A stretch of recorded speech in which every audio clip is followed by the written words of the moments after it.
At 71 years old, Miriam Dalton thought she had seen every kind of heartbreak life could offer.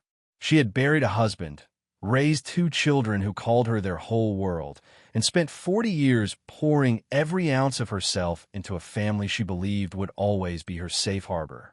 But nothing, not grief, not loneliness, not the slow ache of aging, could have prepared her for the morning her own son and daughter sat across from her at the kitchen table she had scrubbed clean 10,000 times, slid a stack of legal documents toward her with practiced calm, and told her that the house, the car, and the savings account she had believed were hers were not hers at all anymore. She had 1 week to pack her things and leave. And the only thing they forgot, the only thing they had overlooked entirely in their cold and careful calculations, was a weathered piece of paper tucked in the back of Gerald's old filing cabinet. The deed to a $25 farm at the edge of Sycamore Hollow that nobody had thought about in 30 years. They would spend the rest of their lives wishing they had. Before we jump back in, tell us where you're tuning in from, and if this story touches you, make sure you're subscribed, because tomorrow, I've saved something extra special for you. Miriam had always believed that family was the one thing in this world that would not betray you. That was the bedrock of everything she had built, the quiet, unshakable faith that the people you gave your life to would, in the end, hold you gently in return. It was not a naive belief. She had earned it. For 4 decades, Miriam Voss, as she had been before she became Miriam Dalton, had been the kind of woman who showed up. She showed up when Gerald's mother fell ill and needed someone to coordinate her care across 3 different specialists. She showed up when Boyd struggled through his first year of high school, sitting beside him at the kitchen table every night until the grades came back up. She showed up when Connie went through her first devastating heartbreak at 19 and needed someone to hold her together while her world fell apart. Miriam had always been there, steady and warm and endlessly available, because that was what love looked like to her. It was not a transaction. It was simply who she was. Gerald Dalton had been a quiet, hard-working man with calloused hands and a slow smile that Miriam had fallen in love with when she was 24 years old and he was 27, working the land outside of Breckenridge Falls, Kentucky, with a seriousness that she found beautiful. He had not been a wealthy man, not by any conventional measure, but he had been honest and steady and deeply devoted to the small life they were building together in the foothills of eastern Kentucky. He had purchased the farm at Sycamore Hollow early in their marriage, a modest piece of land about 11 acres that he had paid next to nothing for, $25 in a private sale from an old neighbor who just wanted it off his hands. It was rocky, partially wooded, and widely considered too difficult to work profitably. Gerald had not bought it for profit. He had bought it because he loved the land, the way the light fell across the ridge at dusk, the sound of the creek that ran along the eastern edge of the property. He used to take young Boyd and Connie out there on weekends and let them run through the tall grass while he walked the fence line and breathed in something that looked a lot like peace. But Gerald's health had begun to decline in his late 50s, a stubborn heart condition that gradually stole his stamina and eventually his ability to work the land at all. The farm at Sycamore Hollow sat idle through his final years, the fence posts leaning, the small wooden outbuilding on the northeast corner going gray and soft with neglect. When Gerald passed away at 68 after a long and quiet decline, Miriam had been consumed entirely by grief and by the enormous logistics of managing a household suddenly reduced to one. The farm had not crossed her mind. Not really. It was just a piece of forgotten land with a deed somewhere in Gerald's filing cabinet. A memory more than an asset, something associated with a version of their life that felt very far away. What Miriam had focused on instead was survival. She had the house, a modest but comfortable 3-bedroom on the edge of Breckenridge Falls that she and Gerald had paid off together over the course of 30 years.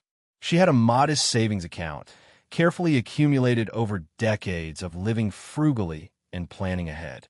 She had Gerald's old pickup truck, which still ran well enough. And she had her children, or so she believed. Boyd and Connie had both been attentive in the immediate aftermath of their father's death, calling frequently, visiting on weekends, talking about family dinners and togetherness with a warmth that made Miriam feel, despite her grief, that she was not entirely alone in the world. It was only gradually, over the following 18 months, that the warmth began to cool. Boyd, who worked in real estate development in Lexington, started asking careful questions about the house, its estimated value, whether Miriam had considered downsizing, whether she had thought about what would happen to the property eventually. Connie, who had married into money and lived in a large house outside Nashville with her husband Pierce, began mentioning what she called estate planning with a frequency that made Miriam uneasy. "We just want to make sure everything is in order, Mama," Connie would say. "We want to make sure you're protected." Miriam had believed them.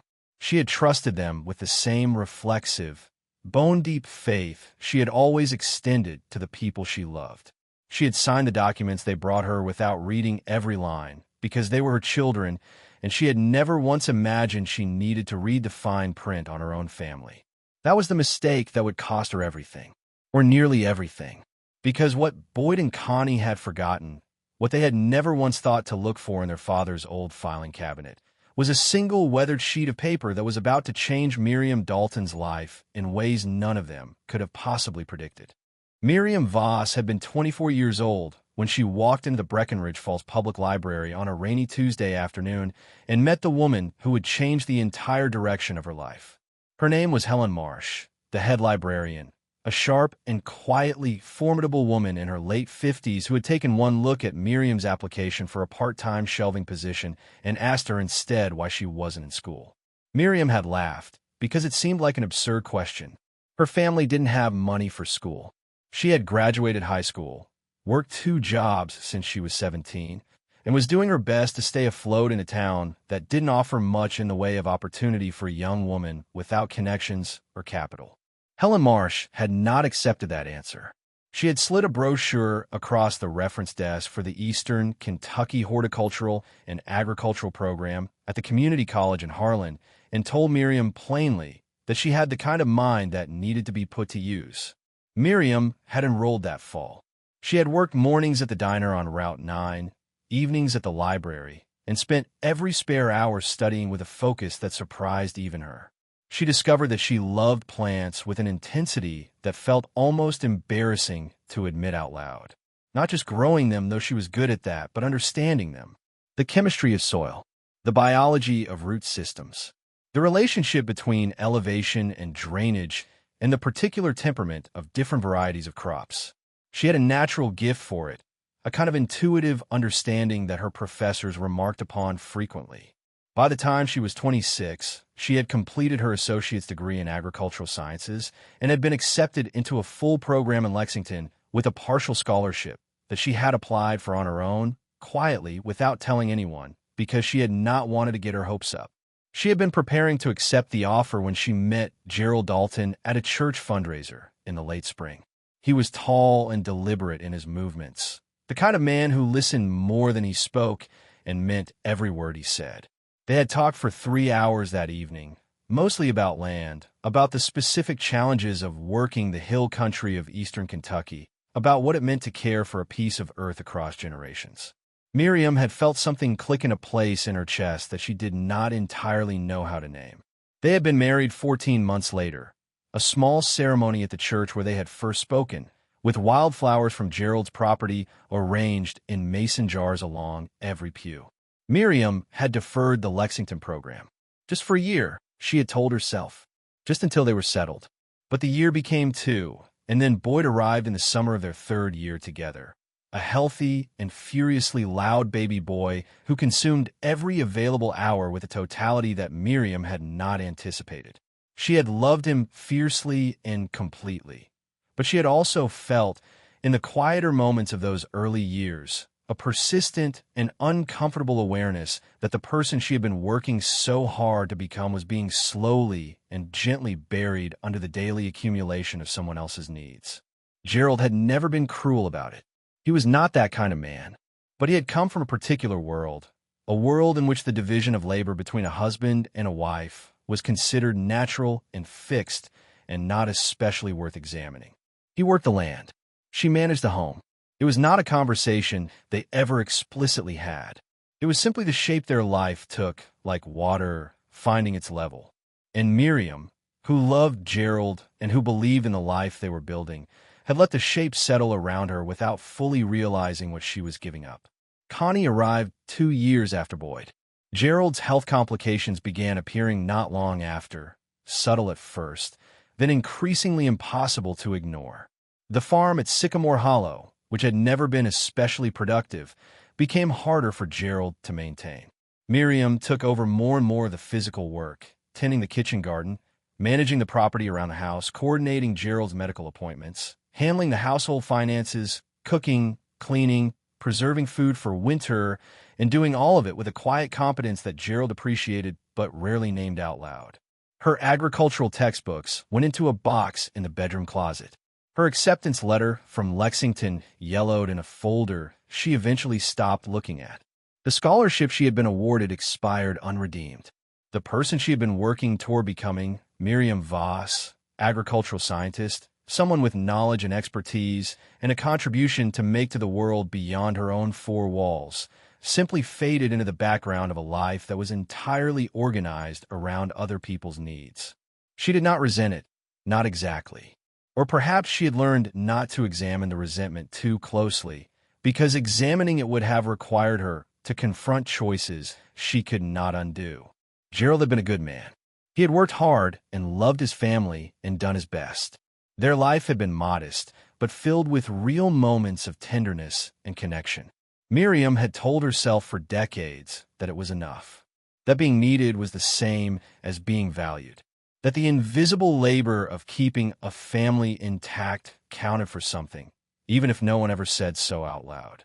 She was still telling herself that story on the morning her children sat down across from her at the kitchen table with their stack of legal documents and their carefully practiced expressions of regret. The documents Boyd slid across the kitchen table were printed on crisp white paper and bound neatly with a binder clip. The kind of professional presentation that suggested planning, preparation, and a complete absence of spontaneity.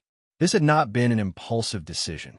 Miriam understood that immediately, with a clarity that hit her somewhere below the ribs before her mind had fully caught up. Her son and daughter had sat down with attorneys. They had reviewed paperwork. They had rehearsed this conversation. The stack of documents in front of her was not a rough draft. It was a final version. Connie sat with her hands folded on the table, her expression arranged into something that was trying very hard to look like compassion. Boyd leaned back in his chair with the careful looseness of a man performing relaxation he did not feel. Neither of them would quite meet Miriam's eyes in the first moments after the documents appeared, and that small failure of eye contact told her more than the paperwork did. They were ashamed. Not ashamed enough to stop, but ashamed enough to know they should be. "Mama," Boyd began, and the way he said it, soft and preliminary, like a man clearing his throat before a speech, made Miriam's stomach turn over. "We need to talk about the house and about Dad's estate. We've been working with an attorney in Lexington, and we've identified some things that need to be addressed for everybody's protection." Miriam had looked at him steadily. "Whose protection, Boyd?" Connie had jumped in then, her voice carrying the practiced warmth of a woman who had learned to deliver difficult information in palatable packaging. "We love you, Mama, you know that. But the truth is that the way Dad structured things before he passed, there are some legal complexities that affect the property. The house, the savings account, the truck. There are questions about how those assets are held and what the proper distribution should be under Kentucky probate law." Miriam had sat very still. She had been sitting in that kitchen for 40 years. She had painted those walls herself in the summer of 1987, a warm cream color that Gerald had pretended not to care about and then admitted he loved. She had refinished the cabinets twice. She had replaced the linoleum floor with her own hands, tile by tile. The summer Boyd went to college because she had needed something physical to do with the grief of an emptying house. Every surface in that room carried the physical record of her labor and her love. And her children were sitting in it telling her there were legal complexities. She had asked for time to read the documents. Boyd had told her gently but firmly that the legal process was already in motion, that the deadlines were real, and that their attorney had advised a swift resolution to avoid complications. Connie had added that they had, of course, made arrangements to ensure Miriam would be comfortable, that they were not leaving her with nothing, that there was a small apartment in Breckenridge Falls they had already identified, a one-bedroom above the hardware store on Mill Street that was clean and affordable and perfectly suitable for a woman living alone. Perfectly suitable. Those words had landed on Miriam like something physical. A woman living alone. As though she were a category rather than a person. As though 4 decades of building and maintaining and holding together a family home had reduced her, in the final accounting, to a demographic with manageable needs and a one-bedroom ceiling. She had read through the documents that afternoon while Boyd and Connie sat in the living room, speaking to each other in low voices that stopped whenever she appeared in the doorway. The legal language was dense and deliberately difficult, but the shape of it was clear enough. Gerald, in his final years, had made some estate planning decisions that Boyd had apparently guided him through during a period when Miriam had been consumed with Gerald's medical care and had not been present for certain conversations. The house had been restructured. The savings account had been retitled. The truck had been included in a broader asset arrangement. Miriam's name, which she had believed was on everything, was on very little. And what little remained in her name amounted to almost nothing of practical value. When she had confronted Boyd about it that evening, standing in the kitchen with the documents in her hand, his response had been the one that broke something open inside her permanently. He had looked at her with an expression that she recognized with a sick lurch of her stomach.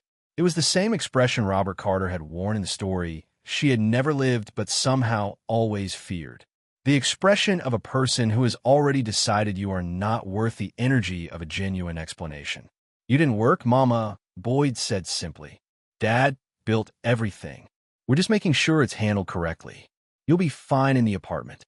It's more than enough for what you actually need."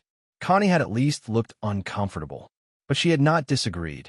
"You have a week," Boyd had added, picking up his car keys from the counter Miriam had wiped clean every single day for 40 years.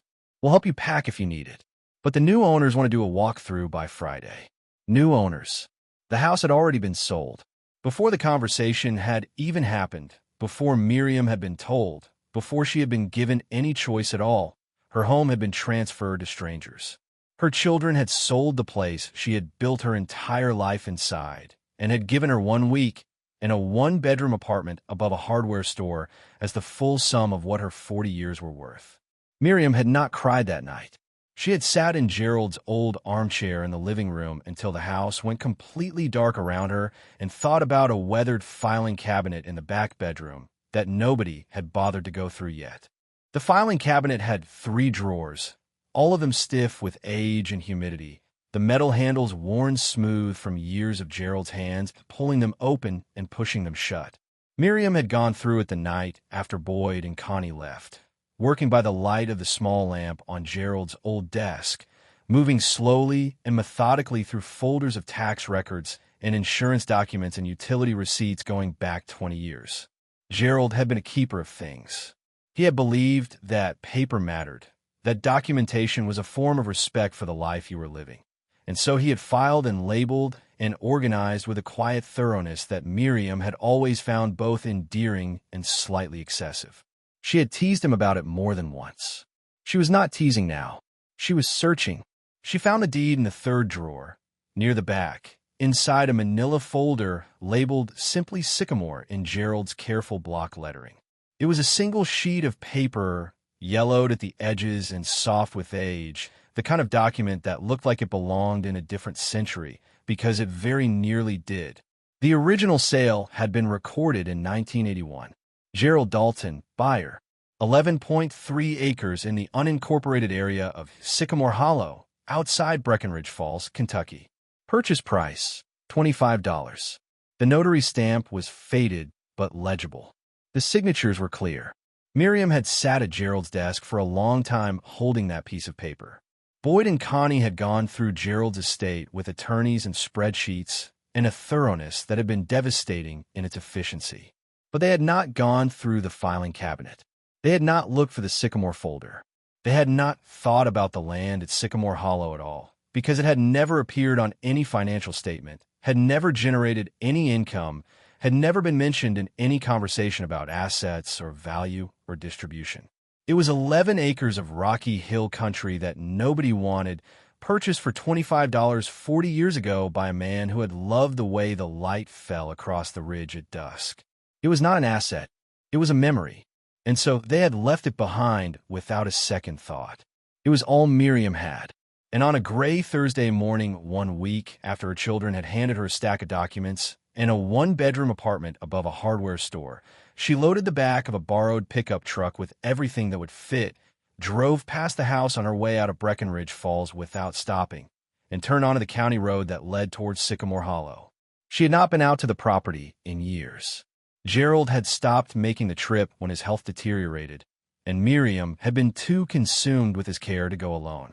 The road to Sycamore Hollow was unpaved for the last mile and a half, a rutted dirt track that cut through second-growth forest before opening onto a small plateau where Gerald's land began. The pickup bounced hard over the ruts, and Miriam gripped the steering wheel and kept her eyes on the track and did not let herself think too carefully about what she was driving toward, because if she thought about it, she was not sure she could keep going. What she found when she arrived was not encouraging. The land had been left entirely to its own devices for the better part of a decade, and nature had taken full advantage of the absence of human attention. The perimeter fence was down in 3 places, the posts rotted through at the base. The small outbuilding Gerald had used for storing equipment was still standing, but barely, the roof sagging dramatically on the eastern side, the door hanging open on a single hinge.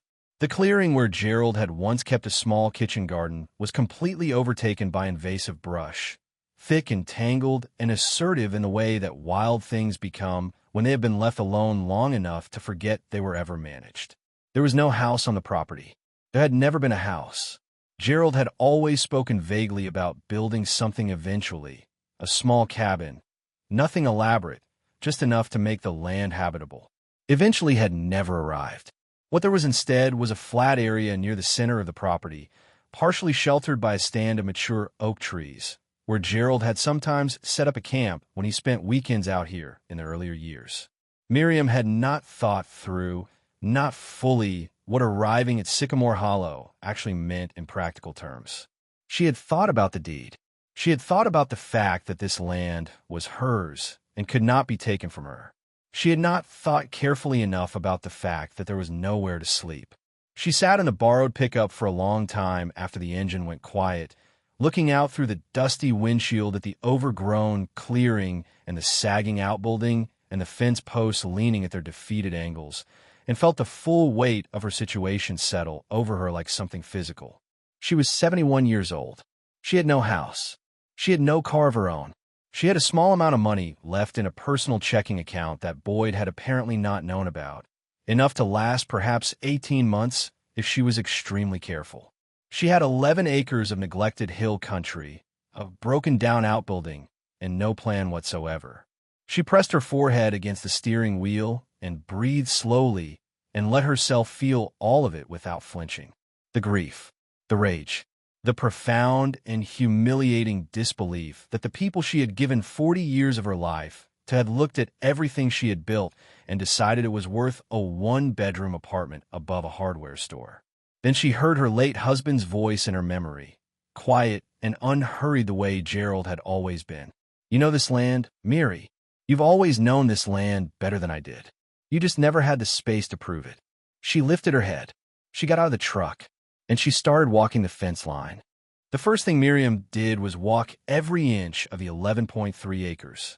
She did it slowly and deliberately, the way her agricultural professors had taught her decades ago, the way you approach land you're trying to understand rather than land you're trying to use. You walked it first. You listened to it. You looked at where the water moved and where it pooled and where the soil changed color and texture beneath your feet. You looked at what was growing voluntarily, because voluntary growth told you more about a piece of land than any soil test could. You looked at the slope and the aspect and the way the tree canopy filtered the light at different points across the property. You looked at it the way a doctor looks at a patient, not to impose a diagnosis, but to receive one. What Miriam found as she walked surprised her.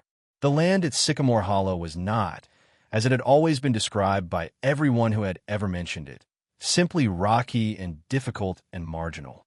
It was complex.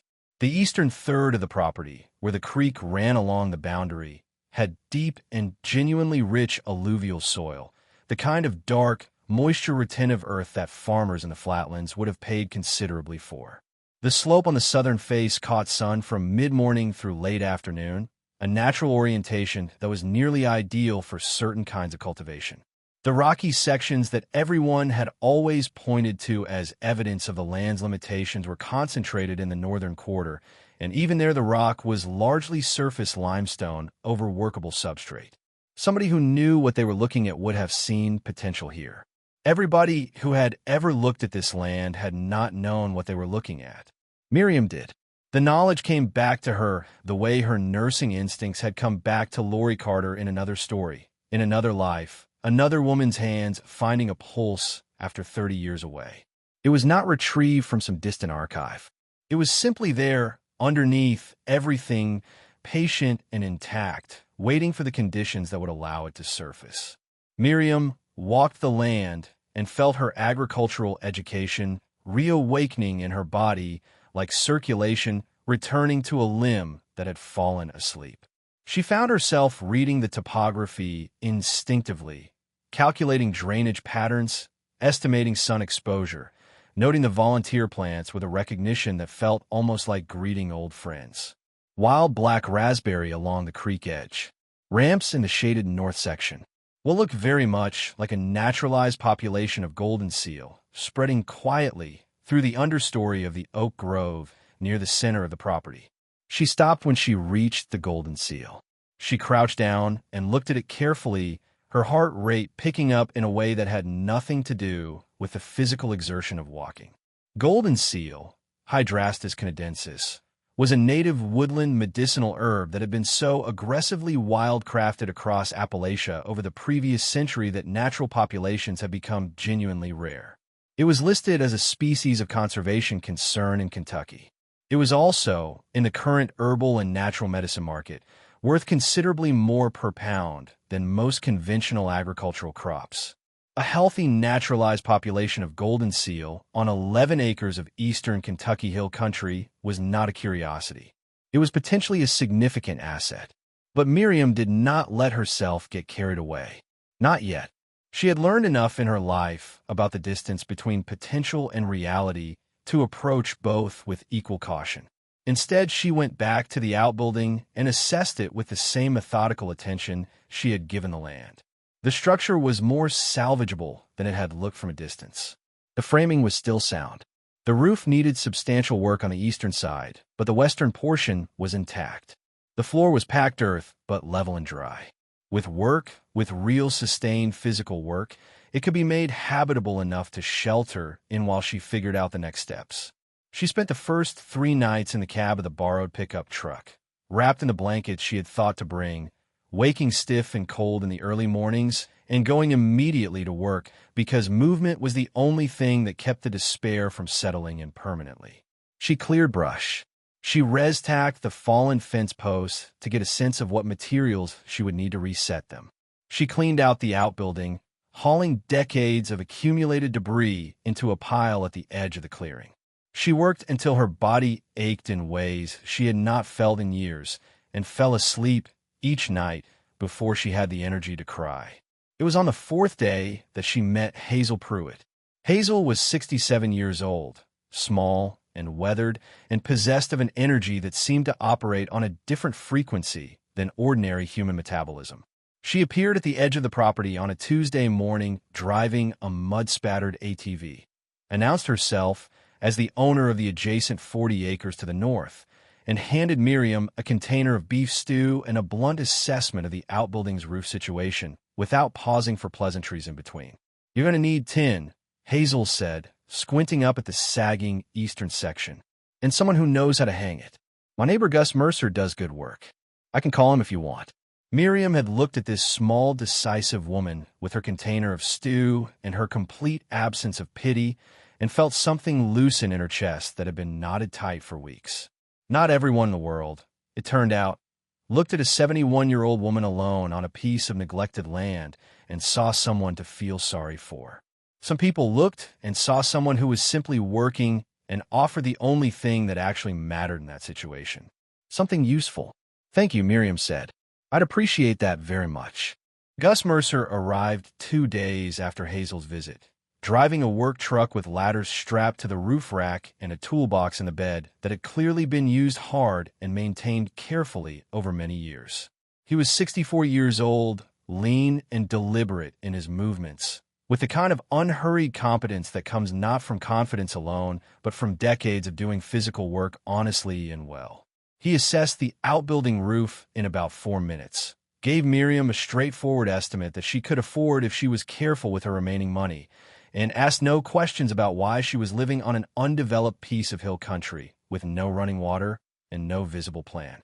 He simply looked at what needed doing and told her what it would take to do it. Miriam found his directness more comforting than any expression of sympathy would have been.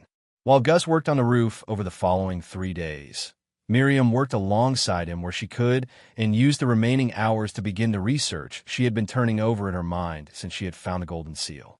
She drove into Breckenridge Falls and used the library's internet connection to pull up everything she could find on the current market for native medicinal plants in Appalachia. What she found confirmed and exceeded what she had suspected. The market for ethically wildcrafted and cultivated native botanicals had expanded dramatically over the previous decade. Golden seal in particular was commanding prices that would have seemed implausible when she was studying agricultural sciences at the community college in Harlan. Buyers included herbal supplement manufacturers, natural pharmacy chains, independent herbalists, and a growing network of direct-to-consumer botanical operations that had emerged alongside the broader natural health movement. But more important than the golden seal, which she would need to have properly assessed before she could make any real plans around it, was what her research revealed about the broader potential of her land. The deep alluvial soil along the creek edge was, as she had suspected, genuinely exceptional for cultivation. The sun exposure on the southern face made it well suited for a range of high-value specialty crops that conventional large-scale agriculture ignored. And the conservation status of species like golden seal meant there were grant programs, university partnerships, and nonprofit organizations specifically looking to work with private landowners in eastern Kentucky who were willing to manage native plant populations responsibly. Miriam was not just sitting on 11 acres of neglected hill country. She was sitting on 11 acres of eastern Kentucky hill country at a moment when eastern Kentucky hill country, managed correctly, had become genuinely valuable. She drove back to Sycamore Hollow that afternoon and stood in the middle of the clearing while the late afternoon light came through the oak canopy in long golden columns and felt something she had not felt in so many years she had almost forgotten it had a name. She felt capable, not hopeful in a fragile and desperate way, but capable in a grounded and specific way, the way you feel when you look at a problem clearly and realize that you actually have a knowledge and the ability to address it. She had spent 40 years being told in 100 subtle and not so subtle ways that the things she knew and the skills she carried did not constitute real value. Standing in the oak grove at Sycamore Hollow at 71 years old, she understood with absolute clarity that every single person who had ever implied that had been completely and profoundly wrong. Gus finished the roof on a Friday and came to find Miriam to show her the completed work. She had been in the creek bottom taking soil samples with a methodology she had not used in 4 decades and had found came back to her with startling precision. He watched her work for a moment before announcing himself. And when she looked up and saw his expression, it was not the look she had been receiving from most people since her life fell apart. It was not pity or concern or the particular brand of careful gentleness that people directed at someone they considered fragile. It was straightforward interest. "What are you testing for?" he asked, and when she told him, he asked 3 more questions that suggested he knew enough about land and soil to understand her answers. They talked for an hour in the creek bottom while the afternoon light shifted and the water moved steadily over the smooth stones beside them. Hazel became Miriam's closest companion through those early months, appearing regularly with food and tools and the kind of frank and practical conversation that Miriam had not realized she had been starving for.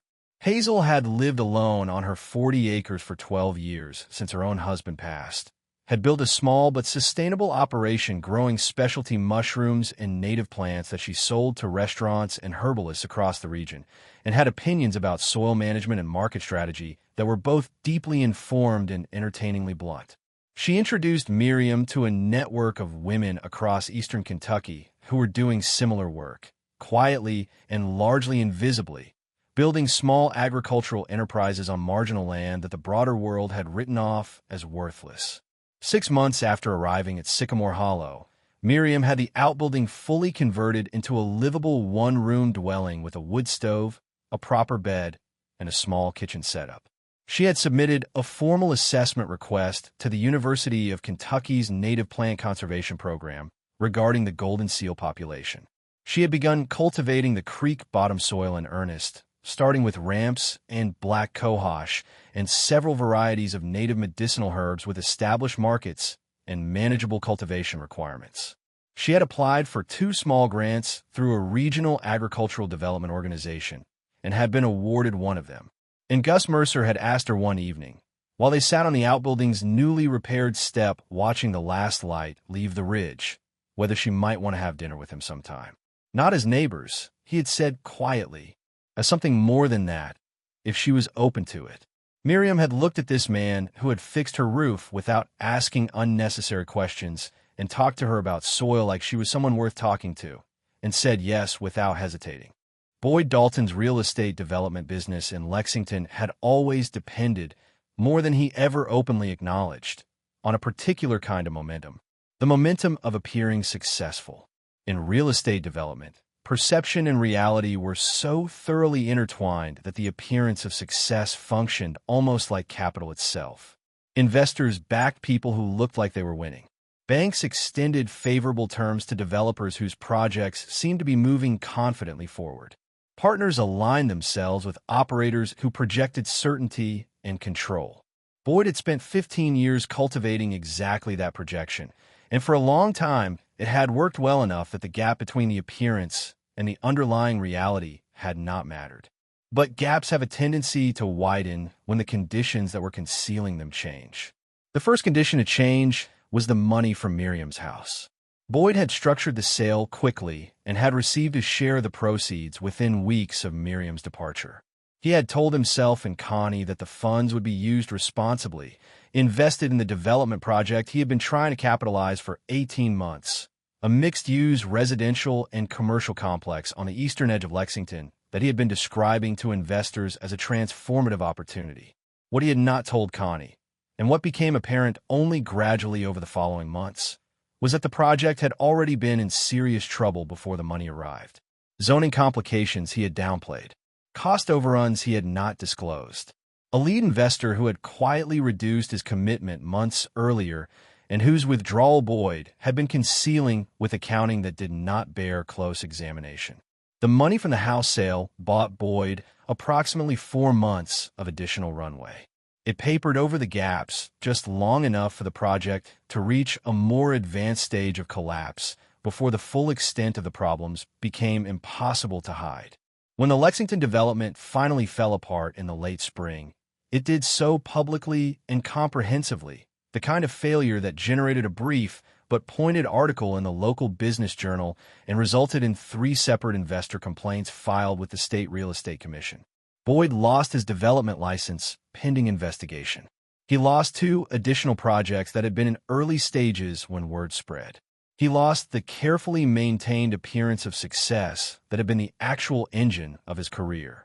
Connie's situation unraveled differently, but with an almost symmetrical thoroughness. Her husband Pierce, the source of the comfortable Nashville life that had given Connie the confidence to sit across from her mother at a kitchen table and describe a 1-bedroom apartment above a hardware store as perfectly suitable, had been conducting a quiet and eventually not so quiet financial reorganization of his own for the better part of 2 years. The large house outside, they arrived on a Saturday in late January, Boyd in a rental car and Connie having driven up from Nashville, both of them pulling down the rutted dirt track towards Sycamore Hollow with expressions that mixed determination and discomfort in proportions that shifted with every passing mile. What they found when they arrived was not what either of them had been picturing when they imagined their mother alone on 11 acres of undeveloped hill country. The outbuilding had been transformed into a proper, small dwelling. Warm light visible through curtained windows, wood smoke rising from a chimney stack that had not existed when Miriam arrived. The land around it had been worked, sections cleared, and prepared with a precision that spoke of knowledge and intention rather than desperation. Raised bed frames constructed from locally milled lumber lined the southern slope. Signage near the creek path indicated a protected native plant zone in language that suggested official involvement. A work truck Miriam did not own was parked near the dwelling, which meant someone else was there. Gus answered the door. He took in Boyd and Connie with a single unhurried look and said nothing beyond, "I'll get Miriam." The way he said it, calm and completely unintimidated, established the terms of the encounter before Miriam appeared.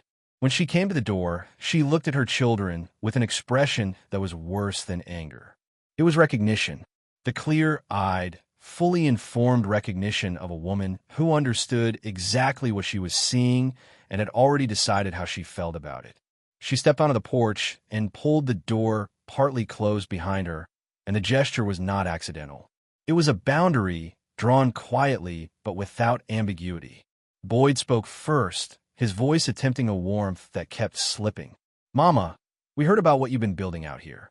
We wanted to come and see how you were doing. We've been worried about you." Miriam looked at him for a long moment.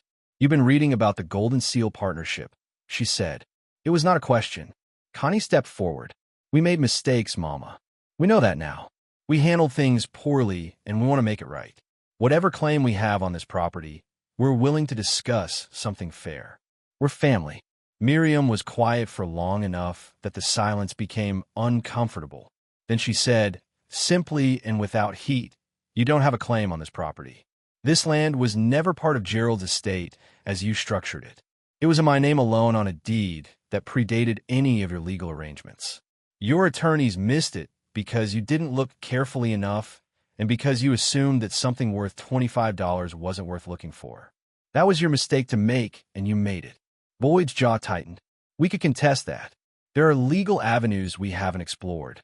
"Yes," Miriam said evenly. "You could try that. And I have an attorney in Lexington who is quite confident about how that would go, and quite willing to also revisit the circumstances under which an elderly woman in Gerald's final year signed documents she did not fully understand while her primary caregiver was occupied elsewhere. She let that land for a moment. I would think carefully before you pursue legal avenues, Boyd." The silence that followed was absolute and complete. Connie tried a different direction, her voice dropping into something softer and more genuinely distressed. "We're struggling, Mama. Both of us. We need help. You're our mother. Doesn't that mean anything?" Miriam looked at her daughter, and for just a moment something moved through her expression that was not cold, because Miriam was not a cold woman and had never been one. But it passed, and what replaced it was the steadiness of a woman who had learned, at considerable cost, the difference between love and obligation, and between genuine remorse and the performance of remorse in the service of need. "It means everything," Miriam said quietly. "It always has. But meaning everything to me did not protect me from what you did. And I will not allow what I feel for you to be used as a mechanism for taking from me again. If you want a relationship with me, a real one, you will need to earn it the slow way. Through honesty and time and actual accountability. Not by arriving here when you're in trouble and calling it family." She opened the door behind her. Gus was visible inside, unhurried and present. Miriam looked at her children one final time with something that was not triumph and not bitterness, but simply clarity. "I hope things get better for both of you," she said. "I genuinely do. But I cannot be the place where you land when everything else falls apart. Not anymore. Goodbye." The door closed. Boyd and Connie stood on the porch of their mother's home, which was not their home and never would be, and listened to the sound of a lock turning with a finality that neither of them had the language to answer. Spring came to Sycamore Hollow the way it always comes to eastern Kentucky hill country. Not all at once, but in slow and accumulating increments, a gradual brightening of the light, a softening of the air, the first tentative green pushing up through soil that had spent the winter resting and gathering itself. Miriam had always loved this particular quality of Appalachian spring, the way it felt earned rather than simply arrived, the way each warm day felt like something the land had worked toward rather than something it had been given. She stood on the slope above the creek bottom on a Tuesday morning in late March and watched the ramps pushing through the leaf litter in their hundreds and felt a happiness so specific and so grounded that it bore no resemblance whatsoever to the fragile, anxious contentment she had spent 40 years trying to maintain inside a life that was never really built for her. The University of Kentucky partnership had been formalized the previous autumn. A team of botanists and conservation specialists had spent 3 days on the property conducting a full assessment of the golden seal population and had come away with a report that used the word exceptional twice and the word significant 4 times in the executive summary alone. The population was larger than Miriam had initially estimated, covering nearly 2 full acres of the oak grove and extending into adjacent areas she had not initially surveyed. It was one of the healthiest naturally occurring golden seal populations documented in eastern Kentucky in over 2 decades. The university partnership provided Miriam with technical support, a modest annual stewardship payment, and access to a network of buyers for ethically harvested material that would have taken her years to build independently.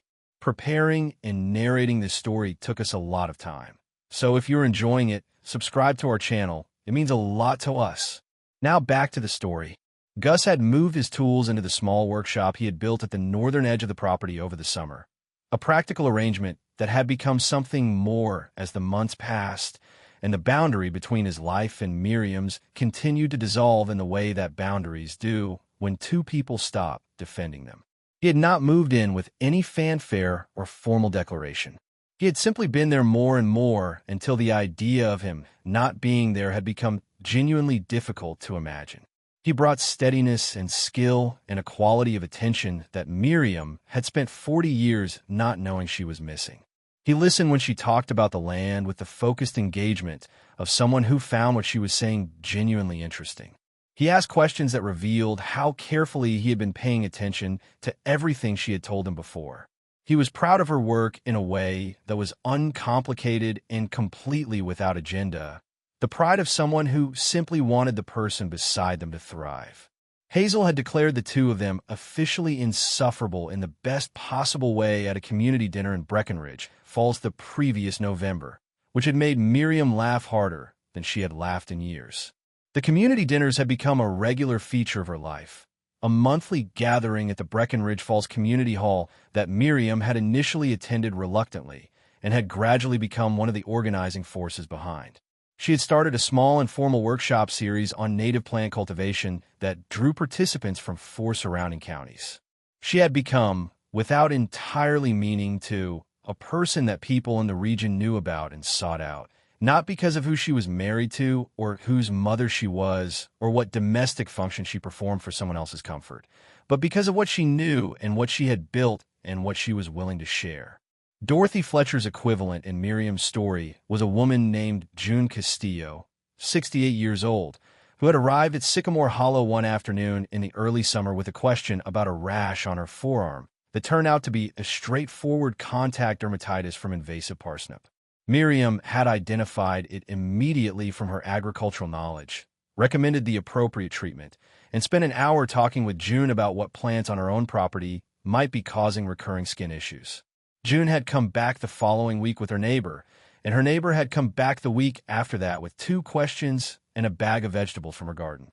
The informal network of women who found their way to Miriam's porch that summer had no official name and no structure, but it had a warmth and a reciprocity that Miriam had never experienced in any of the polished social arrangements of her previous life. Boyd called in March, 8 months after the confrontation at Sycamore Hollow. His voice was different from the voice he had used that January day on the porch. The performance had gone out of it. What remained was something smaller and more genuine and considerably harder to listen to, because it was real. He said he was sorry. Not sorry in the managed and qualified way he had attempted on the porch. Not sorry followed immediately by, but or except, where the thing is. He said it plainly, and then stopped talking and let the silence do what silence does when someone is actually waiting rather than simply pausing before their next point. Miriam had listened to that silence for a long time. Then she had said, "I hear you, Boyd. That matters to me. And I want you to know that I love you, because I always have and I always will. But love and trust are different things, and you broke the second one completely. Rebuilding it will take a long time, and it will require more than one phone call. If you're willing to do that work, I am willing to see where it goes. One step at a time." It was not a reconciliation. It was an opening. There was a difference, and Miriam understood it clearly. She was not in the business of pretending that things which had not happened, or that wounds which were real had healed before they had. She was in the business of living her actual life with honesty and intention and the willingness to remain open to what was genuinely possible without forcing what was not. Connie had not yet called. Miriam held space for the possibility that she would, and released the expectation that she must. On a warm evening in late April, 14 months after Miriam Dalton had arrived at Sycamore Hollow with a borrowed pickup truck and a $25 deed and nothing else, she sat on the step of the dwelling that had become her home with Gus beside her and Hazel's voice carrying across from the garden, where she was doing something characteristically purposeful and probably unnecessary, and watched the last light leave the ridge in the long golden way that Gerald had loved. She thought about Gerald, about the man who had bought this land for $25 because he loved the light on the ridge at dusk and had never stopped loving it even when his body would no longer let him come here to see it. She thought about the woman she had been when she married him, the woman with the agricultural textbooks and the scholarship letter, and the burning conviction that she had something real and specific to contribute to the world.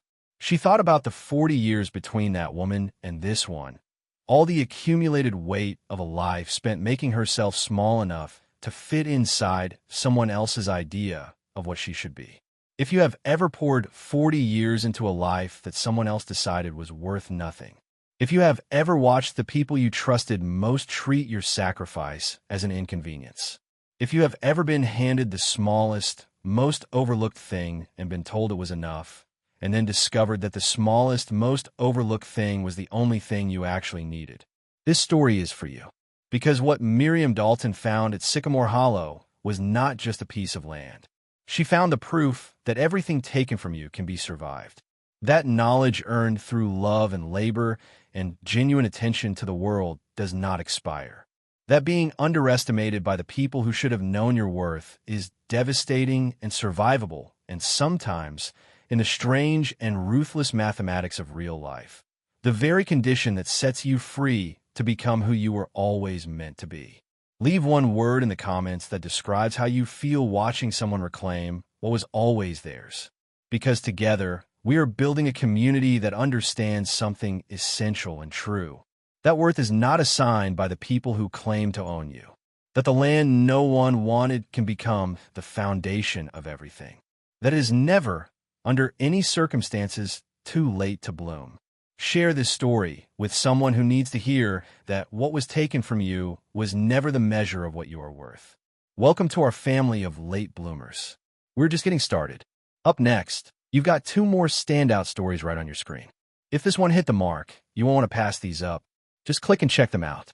And don't forget to subscribe and turn on the notification bell so you don't miss any upload from us.